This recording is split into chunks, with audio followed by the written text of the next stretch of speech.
Hello दोस्तों, राधे राधे। आप सब कैसे हैं? तो दोस्तों आइए आज आप सब जानेंगे वर्ष 2025 पौष मास शुक्ल पक्ष में पुत्रदा एकादशी का व्रत कब धारण किया जा रहा है। तो जानेंगे व्रत के शुभ मुहूर्त के बारे में। पारण का क्या समय होगा, पारण कब और किस चीज से किया जाएगा।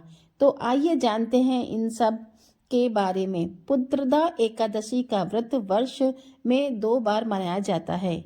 एक तो श्रवण के महीने में और एक पौष के महीने में। दोनों ही शुक्ल पक्षी की एकादशी के दिन जो कि पुत्रदा एकादशी का व्रत धारण किया जाता है। यह व्रत संतान प्रदायक व्रत है। जो भी संतान एक शुक भक्त हो उन्हें अवश्य ही पुत्रदा एकादशी का व्रत धारण करना चाहिए। और इस दिन भगवान विष्णु, माता लक्ष्मी का पूरे विधि विधान के साथ पूजन करना चाहिए तथा भगवान श्री कृष्ण की पूजा करनी चाहिए। आप सभी भक्तों को पुत्रदा एकादशी की ढेर सारी शुभकामनाएं। आप सभी के जीवन में लक्ष्मी नारायण की कृपा से आप सभी को सभी प्रकार के सुख और समृद्धि की प्राप्ति हो। एकादशी का व्रत जो कि प्रत्येक माह के कृष्ण पक्ष और शुक्ल पक्ष की एकादशी तिथि के दिन धारण किया जाता है, इसे एकादशी या 11 व्रत के नाम से जाना जाता है। यह सभी प्रकार के पापों को नष्ट करने वाली है। जब व्यक्ति के पाप नष्ट होते हैं तभी उनके पुण्य उदित हो पाते हैं। उसके बाद ही सांसारिक सुखों की प्राप्ति हो पाती है। तो आइए जानते हैं पुत्रदा एकादशी व्रत के शुभ मुहूर्त और पारण समय के बारे में। एकादशी तिथि प्रारंभ समय 9 जनवरी 2025 दिन गुरुवार दोपहर 2:24 और एकादशी तिथि की जो समाप्ति है वह 10 जनवरी 2025 दिन शुक्रवार को सुबह 10:20 पर है। एकादशी तिथि की समाप्ति है तो सूर्योदय व्यापी के अनुसार और द्वादशी युक्त एकादशी का व्रत जो कि 10 जनवरी 2025 दिन शुक्रवार को सभी भक्तजन पुत्रदा एकादशी का व्रत धारण करेंगे। एकादशी व्रत का पारण जो कि हरिवासर समाप्त होने के बाद किया जाता है। हरिवासर का समय द्वादशी तिथि का पहला चौथाई हिस्सा हरिवासर का होता है। तो द्वादशी तिथि की जो समाप्ति है वह 11 जनवरी 2025 दिन शनिवार को सुबह 8:22 पे द्वादशी तिथि की समाप्ति है।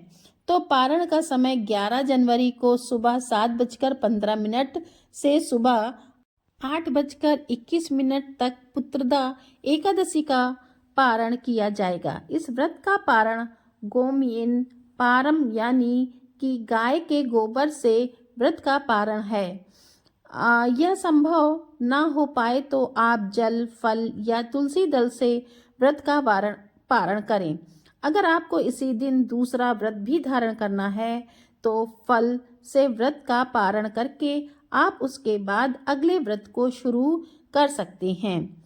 बिना पारण किए हुए अगला व्रत जो कि शुरू नहीं होगा तो पहले एक व्रत का पारण कर लें, उसके बाद आप दूसरे व्रत को धारण कर सकते हैं। 10 जनवरी को ब्रह्म मुहूर्त का समय सुबह 5:27 से सुबह 6:21 तक होगा।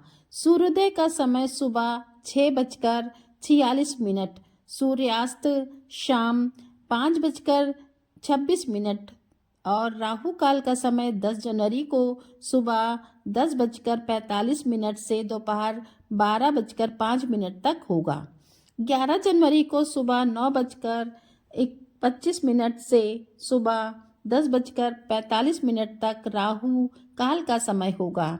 राहु काल समय के दौरान कोई भी शुभ कार्य या नया कार्य नहीं करना चाहिए, इस बात का ध्यान रखिए। एकादशी के दिन योग जो कि शुभ योग होगा दोपहर 2:37 तक के बाद शुक्ल योग होगा। नक्षत्र जो कि कृतिका नक्षत्र दोपहर 1:45 तक होगा, उसके बाद रोहिणी नक्षत्र होगा।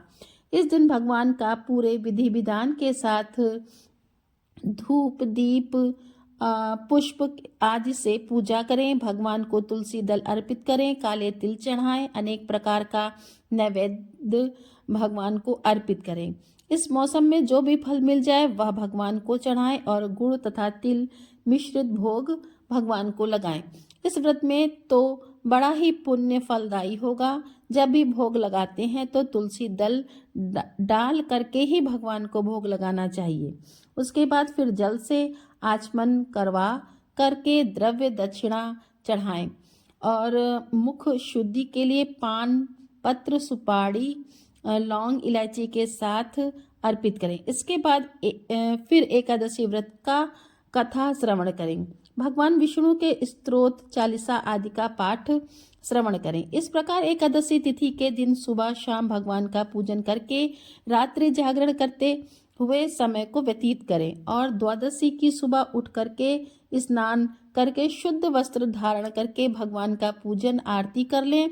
उसके बाद ब्राह्मणों को भोजन करवाएं, ब्राह्मणों को दान और दक्षिणा दें।